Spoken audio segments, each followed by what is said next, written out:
crocodile. The mere mention of its name can strike fear in the human heart. Is this because it's a vicious and violent killer? But this man can kiss crocodiles. These efficient predators outlived the dinosaurs and have deadly hunting equipment. They know a meal will walk right into their home. When that time comes, you'll see the killer instinct of crocodiles.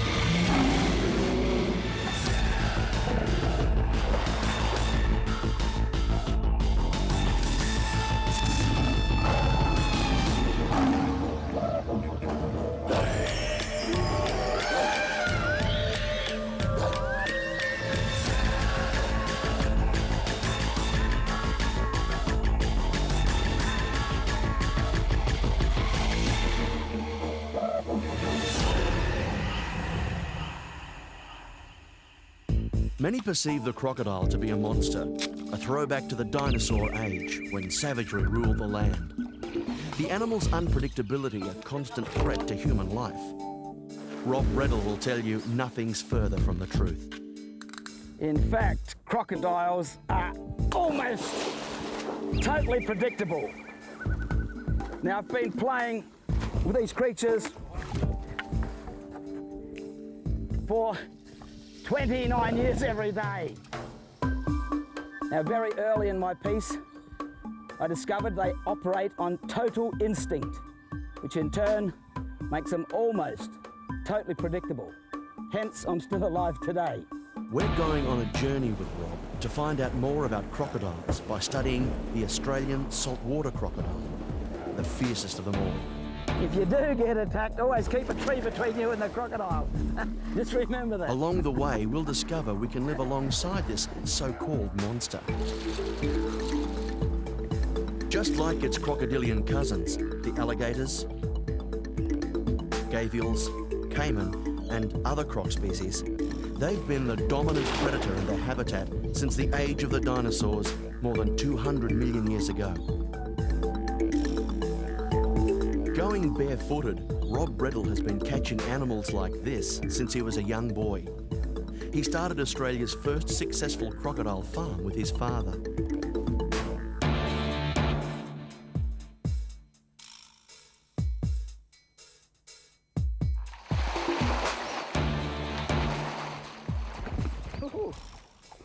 Today, he and his brother Joe run the Barefoot Bushman Wildlife Park at Airlie Beach in northern Queensland, Australia. You should never trust a crocodile.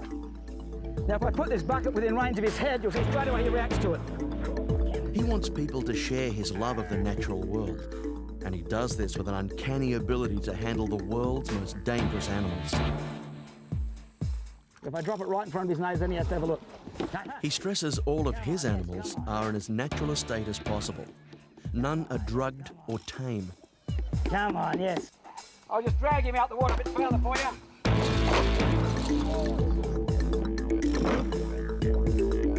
Rob uses his experience and unique understanding of the creature's instinct to his advantage. Using these skills, he will examine the physical adaptations that perfectly suit the crocodile to an amphibious lifestyle. We'll also discover the truth behind their attack methods, as Rob demystifies the many myths, such as the infamous death roll. We'll hear from victims who have been attacked and live to tell their tale. And finally, we'll see that with greater understanding and awareness, humans around the world can learn to live with these fantastic creatures instead of driving them to the brink of extinction. The crocodile is a much maligned reptile, feared more through ignorance than reasoned thinking. In fact, this crocodile here has a brain exactly the same size as 2 joints of that finger. This bigger one here, that was twice the weight of what I'm sitting on, has a brain as big as 2 joints of my index finger. There.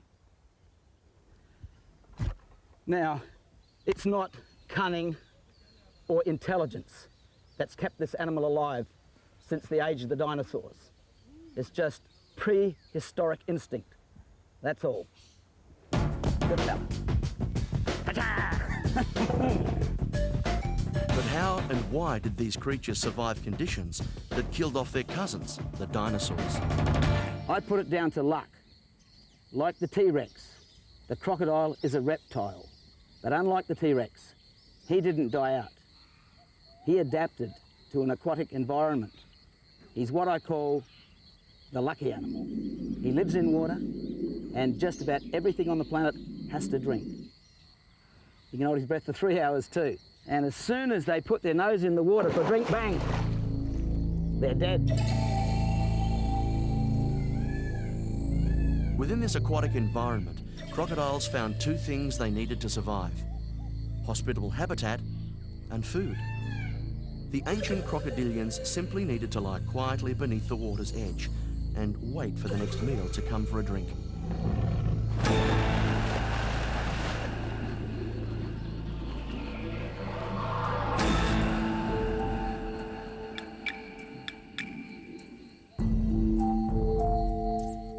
Rob reckons it's like living in a hotel with room service.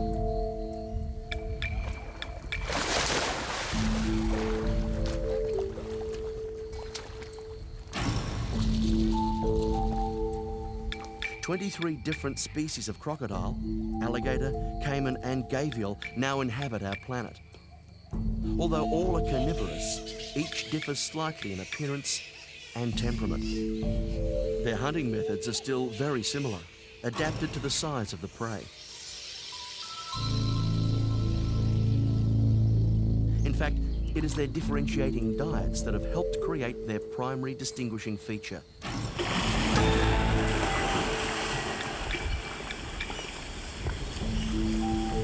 the shape of their head.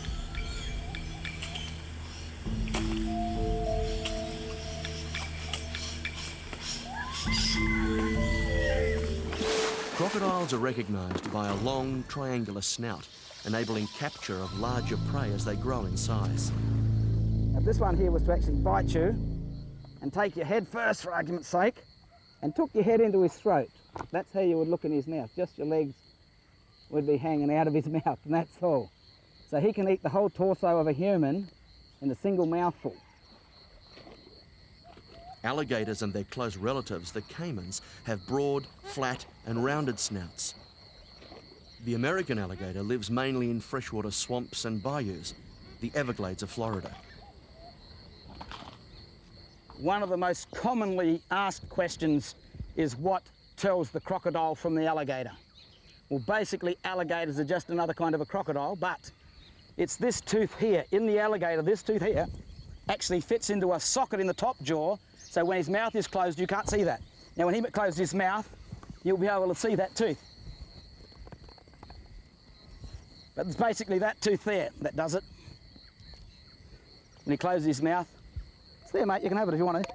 You'll see that tooth actually fits into a little hollow there where the alligator's actually fits into a socket. So when the alligator's got his mouth closed, you cannot see any of his bottom teeth. They're all stuck in little sockets.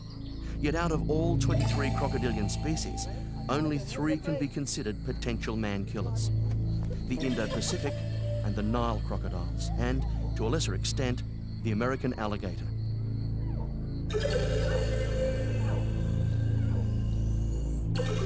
In fact, the reputation of the crocodile as a man-eater has been greatly exaggerated. We've only lost 13 people to crocodiles in the last 20 years. Yet here in Australia, every year, 3 people are killed by a falling branch or tree, both acts of nature. Yet we don't hear the call for entire forests to be cut down, do we? After the break, we'll track the lifespan of the crocodile, a continuing struggle to eat or be eaten until it's large enough to become the king of its own territory.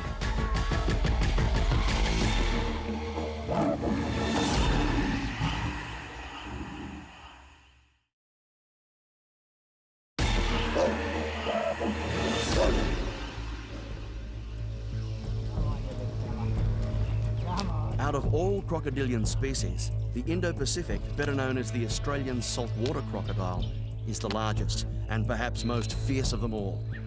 It can weigh in heavier than 2,000 pounds and grow up to 20 feet. Come on, up. Big. Come on, big.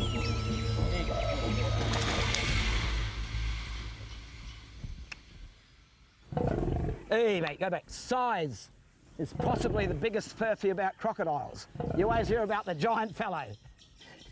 Any book you pick up, 10 metres. But myself, I've not found any evidence of a crocodile much more than about 5.5 metres long. Now this one's 4.5, and he looks big enough. His girlfriend over there, she's 10 feet long, but he looks twice as long. So you can understand how the stories come about. Exaggeration.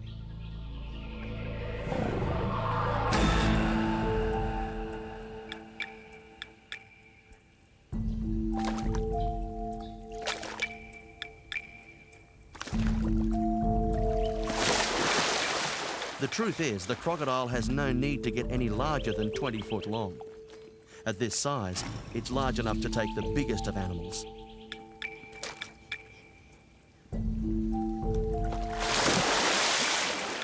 But to actually get to this size, a young croc must have luck on his side.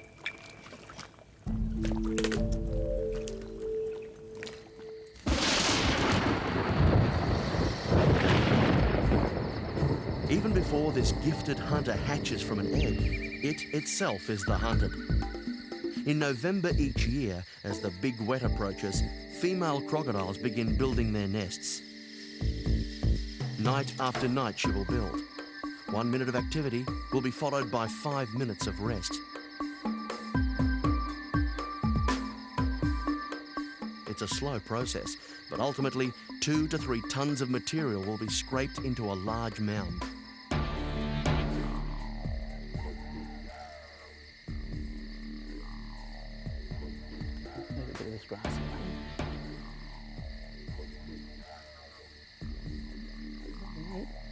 She's actually got both the legs positioned, holding herself off the nest, so little eggs are going to be dropping into a hole. Her feet seem to be funneling the eggs down, in fact. Finally, she will lay her 50 or so fragile eggs. There's one. Now, this is the first time this has ever been filmed. Taking an egg from a crocodile as she lays it. Going to drop another one. See the stomach going?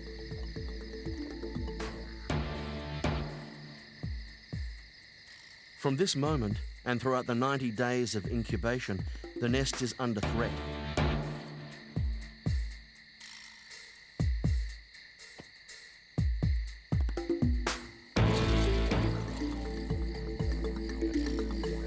Already this water python has snuck into this half-buried nest.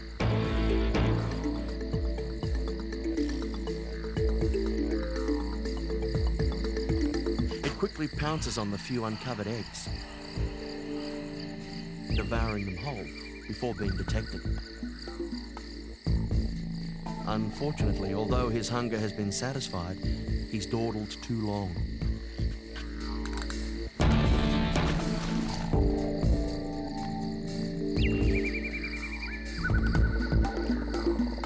The hunter becomes the meal.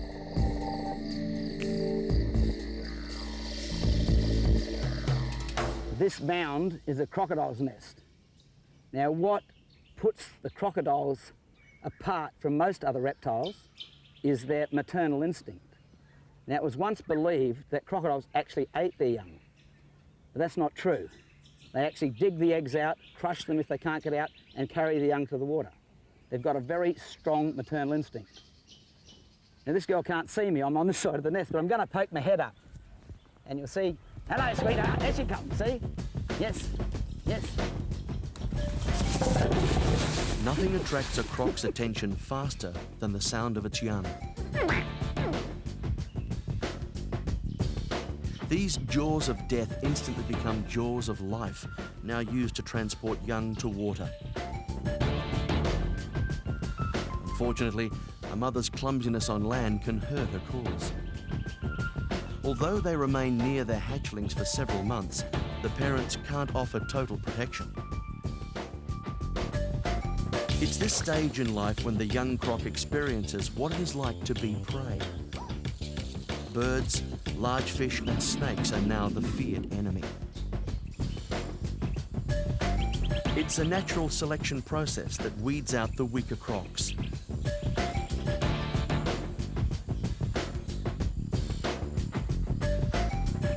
Those that live are those who remain perfectly still. Those best at playing hide and seek survive.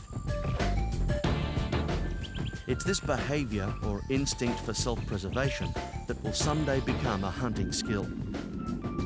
They learn the only reason to move is to attack. The prey? Insects and small fish. If the hatchling survives the first year of life, it will grow to about 3 feet, an amazing growth rate. Birds and larger fish are no longer the worry. Larger crocodiles are. For 8 years, this is the juvenile crocodile's life. Float, hunt, eat, and dodge the bigger crocs. Once they reach sexual maturity, the next stage of life is commenced, establishing a territory. It's the young male that faces the biggest struggle. Large males dominate territories, living and mating with as many females as they can defend. Any threat to their area by a young upstart will be severely dealt with. Ultimately, the young male must establish a home range to survive. But to do this, he must first grow large enough and strong enough to compete effectively. For many, the answer is to head for the open sea.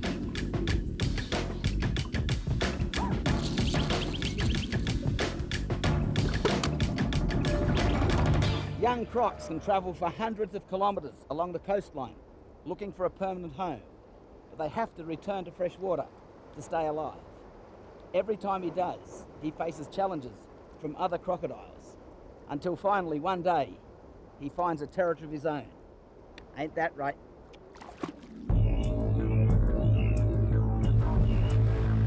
It's here they can thrive, dining on a regular supply of seafood, like this flatback turtle.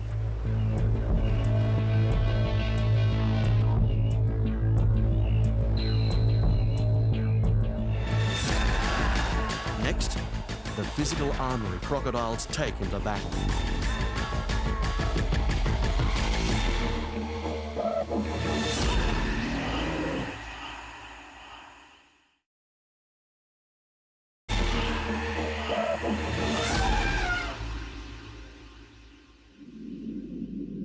The crocodile is one of the most ancient beasts in the animal kingdom, perfectly adapted to their environment.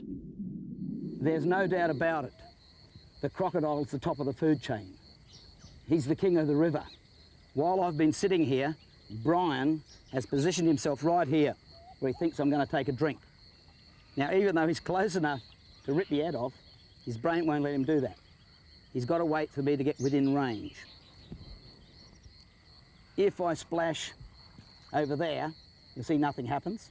If I splash, nothing will happen. I can even actually put my hand in the water if I like, people. But if I splash something, instant reaction from him. Gotcha. Evolution has been very kind to the crocodile. His physical adaptations begin with these large bony plates in his skin called osteoderms. Now they form a sort of armour in his thick skin. Make a good bloody washboard too. You can hear that? Solid bone. Crocodiles are physiologically the most advanced reptile, inside and out. Their internal anatomy bears more similarities to birds than reptiles. Well, crocodiles have got the most elegant, sophisticated hearts of all of the reptiles and all of the vertebrates in the world. They've got the four-chambered heart that we see in mammals and birds, which means that oxygenated blood is kept separate as it goes off to the lungs and the rest of the body. But crocodiles have got a really special trick because they can also divert blood away from the lungs when they dive. And this means that they can probably prolong the time they spend underwater.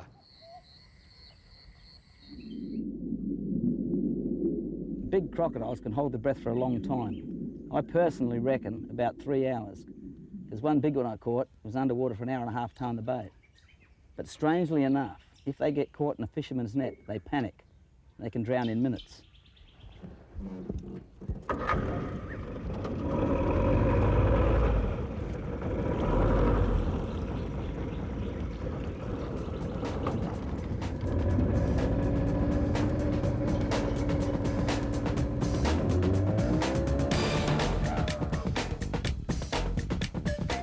Every inch of the crocodile's body is built for water. The tail's rhythmic, powerful strokes makes them swift and agile swimmers. They're also assisted by webbed hind feet. On land, it's a different story.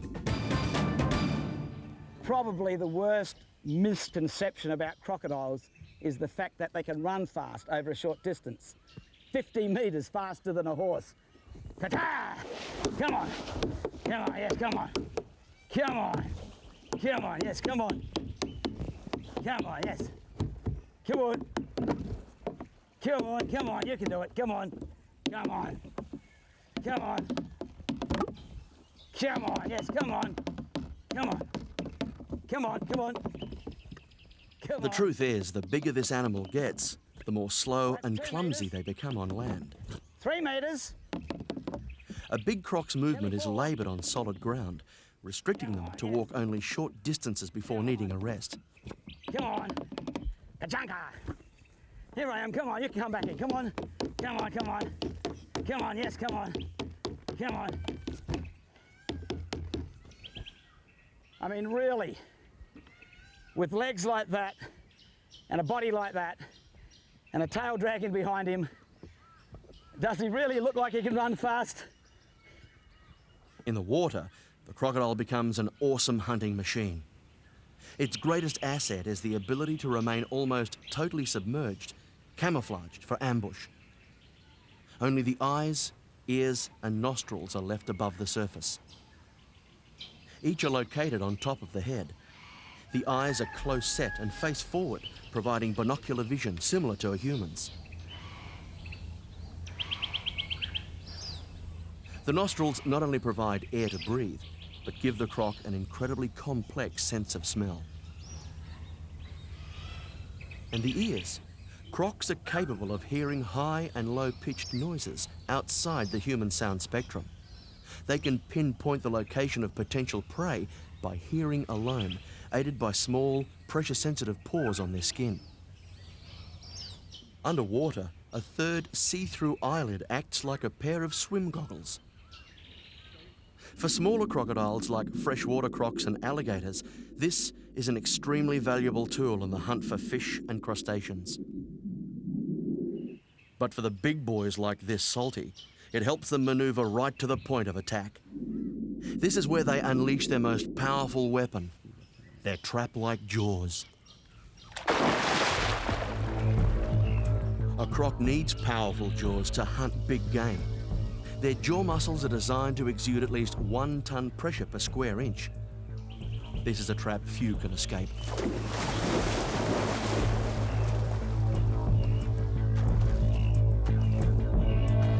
Coming up, we'll see how all these weapons are put to use in attack, and we'll dispel many of the so-called crocodile hunting facts.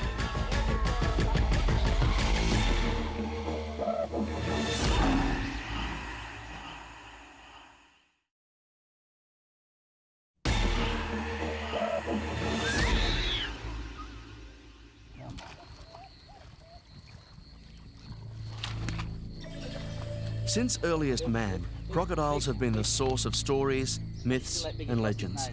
Many are still around today. Now, some people think that by the way I play with my crocodiles, they're tame.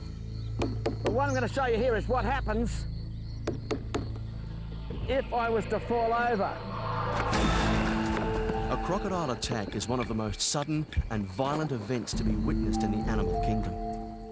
Many perceive it to be an act of sheer cunning. In fact, it's the perfect correlation of instinct and physical ability. If you're a bit of a dummy and you happen to walk in the water with a crocodile, look, crocodile will attack for two instinctive reasons. One is to eat, the other is to protect its territory.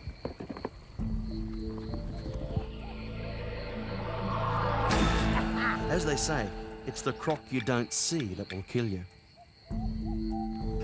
Now, I treat my crocodiles here like another crocodile. So if I'm not feeding them, I'm in their territory, so they chase me out. If eating me was on his mind, he would have come to me under the water so I couldn't see him, to get as close as he could before attacking. On this side of the lagoon, Gallopin goes into the hunting mode. He doesn't want to frighten me away, he wants to eat me. Now, if I drop a piece of meat out of range, you'll see nothing happens. If we drop another piece within range, that's that.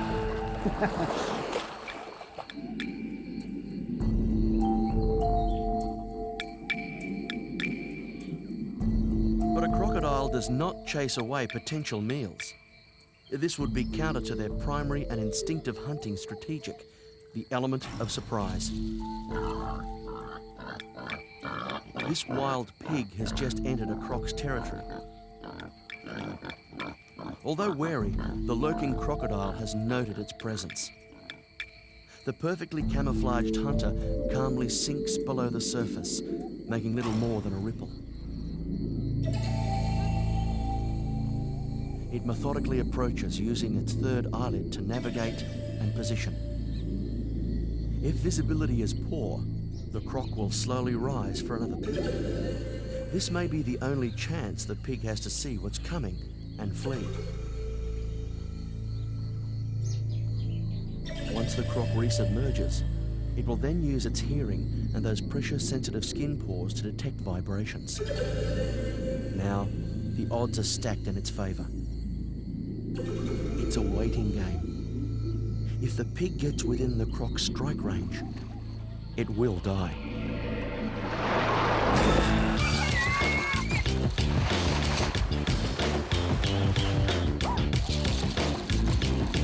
In an instant, everything combines to direct the attack. The croc is propelled towards the beast by its powerful tail, allowing it to lunge half its body length. Its eyes have been pulled into the eye sockets to protect from tusk and hoof. As the jaws snap down, the bones of the pig are crushed. Death comes instantaneously. The carcass is randomly munched to tenderize the meal while positioning for maximum bite. The large reptile then bites down to create a perforation and executes several vigorous shakes. If this method doesn't succeed in breaking the excess free, the croc will begin rolling. What I'm going to do here is explode the myth of the death roll. I'm going to take this pig, hook it over this post so the crocodile can't get it, drop it in on him. When he grabs it, the first thing he'll do is shake it. When he finds he can't take it that way, then he'll roll. That's only because he thinks it's a big animal, he can't get a piece off other than that. He has to roll to break a piece off. The teeth will actually go through, make a dotted line like on toilet paper, in halves.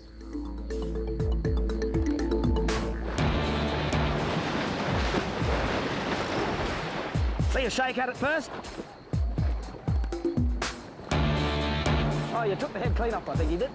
And you can see what happened there. When he grabbed it, he gave it a shake first. When he found he couldn't break it off, he then started to roll, which tore the head and the front leg off. So it shows you what could happen if you grab hold of your arm. Rip it off at the shoulder.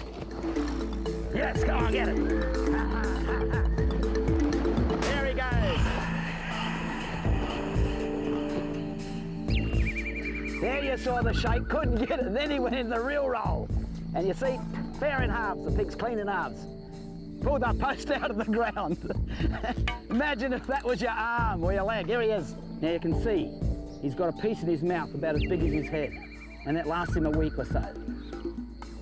Another myth is the croc's use of its tail to swipe victims off their feet. In Rob's 40-plus years of living with crocodiles, he says he has never witnessed an attack in this manner. The animal is built from head to tail for forward attack. why would it position the best weapon in its arsenal, its jaws, away from the target? Coming up next, we'll tackle the myths surrounding human attacks and meet one brave soul who lived through such an ordeal, but still wants these incredible reptiles protected.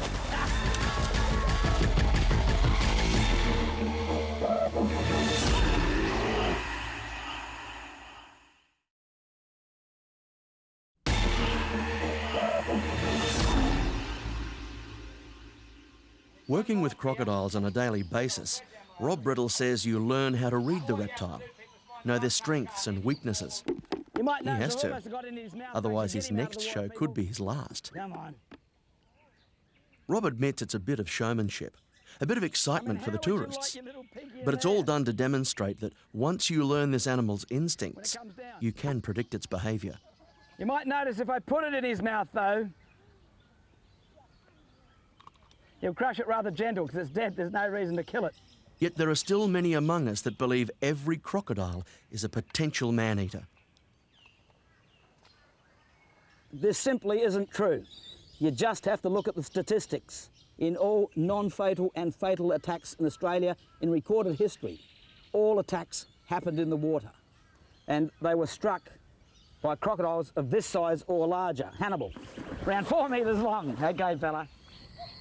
The rules on avoiding an attack both in Australia and around the world are well documented and some would say fairly obvious. Yet attacks occur, and in most cases there has been one added ingredient that helped cause the fatality. Let's face it, humans are not exactly discreet when drinking. A hungry croc would have no difficulty lining up a careless drunk who decides on taking a midnight dip.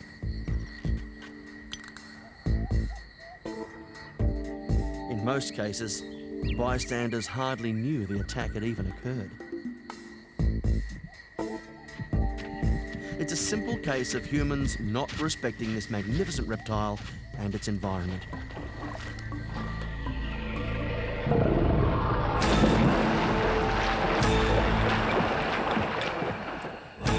Even here at the wildlife park, we leave the crocodile be a crocodile. In the wild, he lives in a hotel with room service. His dinner always comes to him. So here at the wildlife park, we do exactly the same. We bring the crocodiles a dinner to him. He never has to chase his dinner.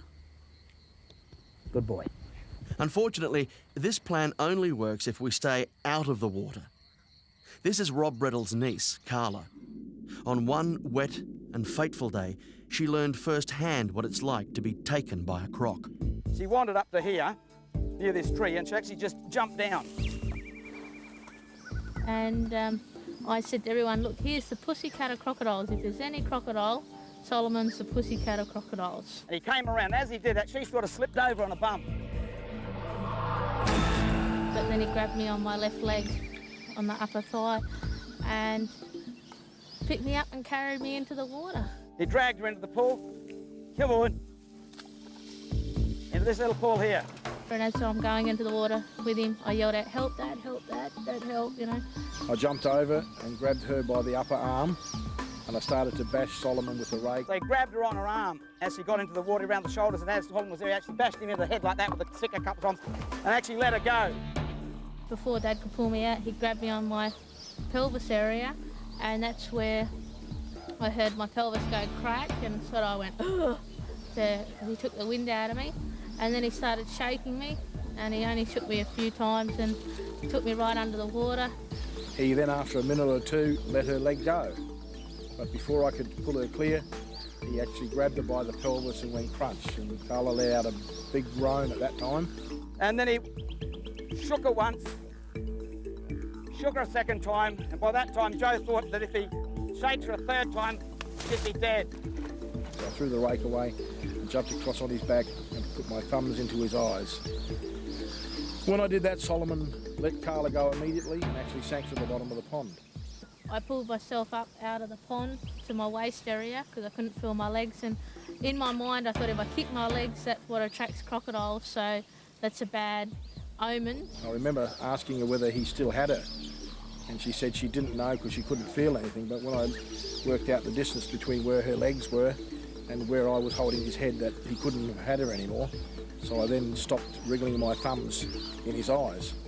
Then I decided, what do I do, you know? He thought, well, how am I going to get off? So he launched himself off the crocodile in between that grass and just crawled out. Through the grass here, he sort of came up this way and he crawled out through the grass here. Both Carla and Rob's brother Joe cheated death. Without her father's actions, Carla would have quickly perished. Joe's selfless action earned him bravery medals and even a knighthood, but he remains philosophical. What I did was impossible. I would have said it was impossible to do. And you did it and walked away from it, so you know, it's a bit awe-inspiring sometimes just thinking about it. There's a few people in our family that will fight to the end, and I'm one of them, Robert's one of them, and Dad's one of them, and Zeb's another one, that they won't chicken out. They'll put their life before yours, and I knew I was pretty right because Dad was there, and it's the same with all of us. Years on, Joe passes Solomon's enclosure every day. You can imagine what must go through his mind. I often walk past and think, I had my thumbs in your eyes, you bastard. Today, after 32 operations, Carla is still receiving treatment for her injuries. But she still believes these are special creatures. It was just an accident, and accidents happen all the time. I want to get back in there, and I just want to get back and be normal again. After the break, we'll meet some people that don't share Carla's views, preferring to see these ancient reptiles driven from their habitat.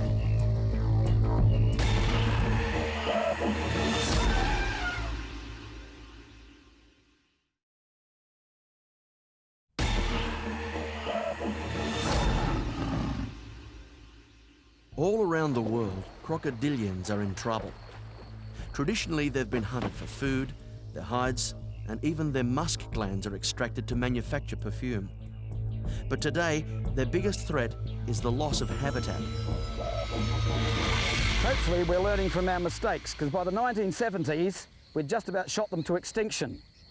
Now it's just lucky, because of people like my father, Joe Bredl, they've got a second chance.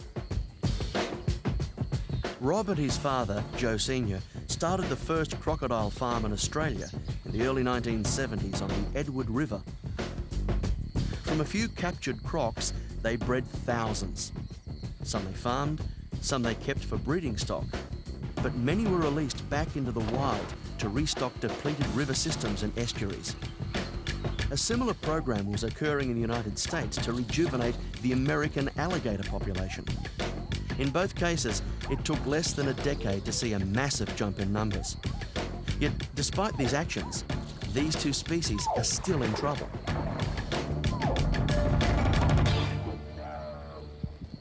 It works with the alligator too, the stick. Makes him close his eyes. If I tap him on the nose, he should go away too. There you go. That's how they fight each other. Crocodiles and alligators, as you can see, very similar in nature. After all, they are related.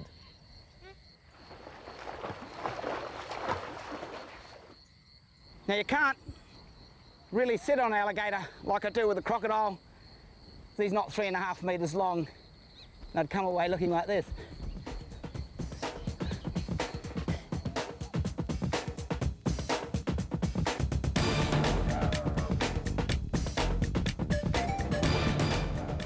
This is Cairns, in the tropical state of Queensland in Australia. Just like the Florida Everglades, it's a beautiful tourist destination.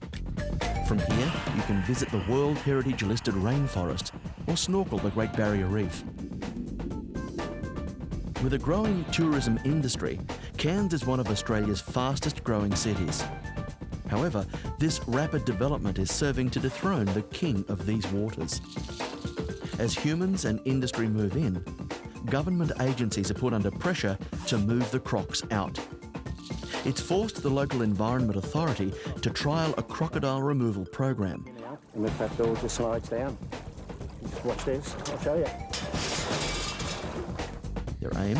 To trap and relocate all estuarine crocodiles found outside Cairns mangrove wetlands.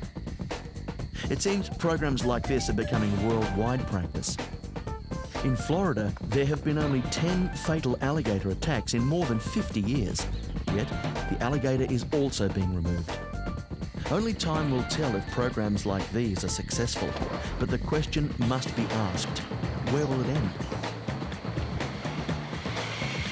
As humans continue to encroach on this creature's territory, pressures will only increase to remove the animal from its environment. However, even in areas that are assigned as the reptile zone, we cannot predict human behaviour. The sign says crocodiles inhabit this area. Most people heed the warnings. Others seem oblivious to the risk. But here at least, there is a choice. In many third world countries, there's often none. The luxury of crocodile removal programs don't exist, let alone the basics of running water in homes. The rivers and streams are used for preparing food, washing, and for gathering drinking water. These people have to use the natural resources to survive, and as a result, hundreds of people are taken by crocodiles in the third world every year. A warning, the following images may upset some viewers, for these are the horrific pictures of the results of such crocodile attacks. As we've seen, the croc does not discriminate. Men, women, children. It silently and patiently waits for the moment to strike. But the crocodile is not a man-eater. As Rob has proven, it acts entirely on instinct. How will it react to this dummy? Rob believes that by now, you'll know.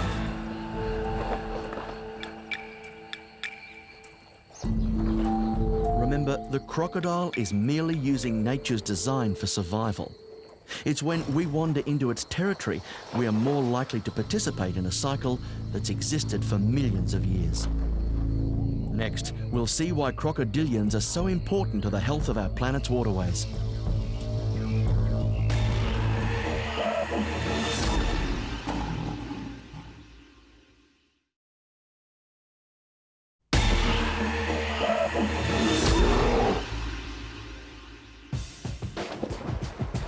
We've seen Rob Bredl's unique style in handling crocodiles.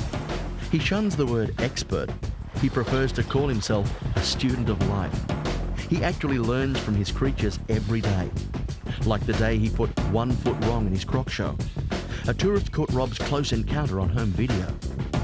Rob received several stitches to the back of his leg. Love bites, he calls these. He wasn't angry or dismayed. He learned from the experience because he respects these creatures. He may not look adorable to you, but what I find amazing is what 200 million years of evolution couldn't kill off. We humans, with fear and lack of understanding, nearly did. And that's not a legacy I want to leave to my grandchildren. Go on, get back in there, go on, back in, back. Go on, back in, go on. Back in, go on, back in, back in, back in. The legacy Rob talks about is more than just having interesting animals to look at in the wild or even in zoos. Nature has provided a delicate and evolving balance of flora and fauna. Time and again, humans have ignored that fragile system through ignorance and personal gain. What many fail to realise is that without the crocodilians of this world, the environment will suffer. Removing the top predator in the food chain is a dangerous practice. In Australia, kangaroos and wild pigs are already overpopulating many areas of the continent. Without the croc, they will spread even further. The fish, insects and microorganisms that feed off crocodile kill will also go without a valuable food source. As will the larger animals that prey on nests and baby crocs. Australia is like a huge version of the Galapagos Islands. In both locations, nature created fantastic species adapted solely to these unique conditions. The Indo-Pacific crocodile once flourished from Australia up through New Guinea, Fiji, and into India. Now Australia remains one of the few places in the world where estuarine crocodiles have a chance for long-term survival. Those calling for its removal need to realise we have a duty to protect our planet's natural and historical heritage, as well as preserve its biodiversity. Well, obviously crocodiles are big, dangerous animals and pose a threat to humans, so there are always going to be places where we want to keep people safe from crocodiles. But at the same time, they're magnificent creatures in their own right, and I like to think that as humans we gain in stature ourselves if we recognise that, and if we make absolutely sure that we try and leave some places where they can be protected, some places where crocodiles can continue to be crocodiles. Come on. Come on. My family's had around 200 years with wild animals. My great-grandfather was a farmer. My dad actually got a crocodile when I was 11. So I've had about 40 years of contact with these creatures. I've dedicated my life to animals. And I'm going to go on fighting in the hope that others may learn to live and respect these creatures we call crocodiles. My name's Bredl, and thanks for joining us on Killer Instinct. Hey, Solomon.